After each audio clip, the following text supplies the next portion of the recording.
Aujourd'hui, en ce vendredi saint, nous faisons mémoire de la dernière étape importante du passage de Jésus sur notre terre. Et ce passage, nous pouvons le regarder comme un drame et une injustice à cause du bien que Jésus a toujours fait pour les hommes.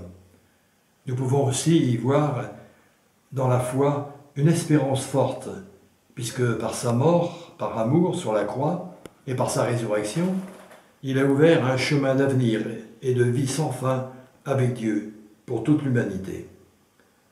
En effet, cet homme, bafoué, défiguré, méprisé et rejeté par les hommes, tel que le décrivait le livre du prophète Isaïe dans la première lecture, cet homme Jésus, élevé sur la croix, a ouvert un chemin de pardon et de lumière en portant sur lui nos fautes et le péché du monde.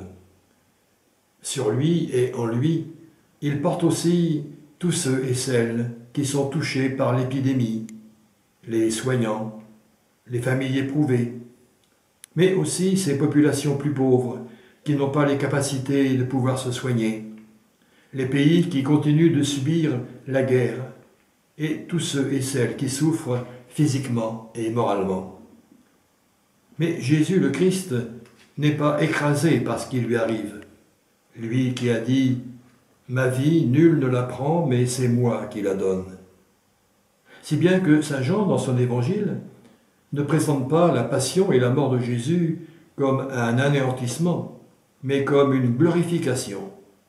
Car c'est en vivant jusqu'au bout son attitude de serviteur que Jésus manifeste la gloire de Dieu, nous rappelant ce qu'il a dit à ses apôtres: « Si quelqu'un veut être le premier, il doit être le dernier de tous et le serviteur de tous. » Autrement dit, plus tu es humble par amour, plus tu es grand et saint au regard de Dieu.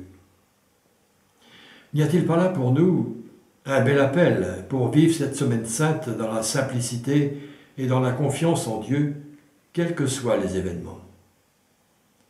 Aujourd'hui, plus particulièrement, portons nos regards vers le crucifié, qui nous donne la plus belle preuve de son amour. Sachons le remercier, lui rendre grâce, car il veut nous attirer vers lui, nous rendre proches de lui. Oui, Seigneur Jésus, tu le sais,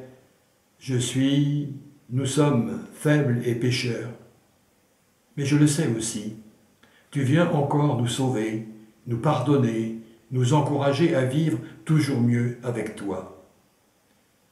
C'est ce que nous pourrons dire en nos cœurs quand nous serons invités à regarder la croix pour adorer Jésus le Christ, notre Sauveur et le Sauveur de tous les hommes.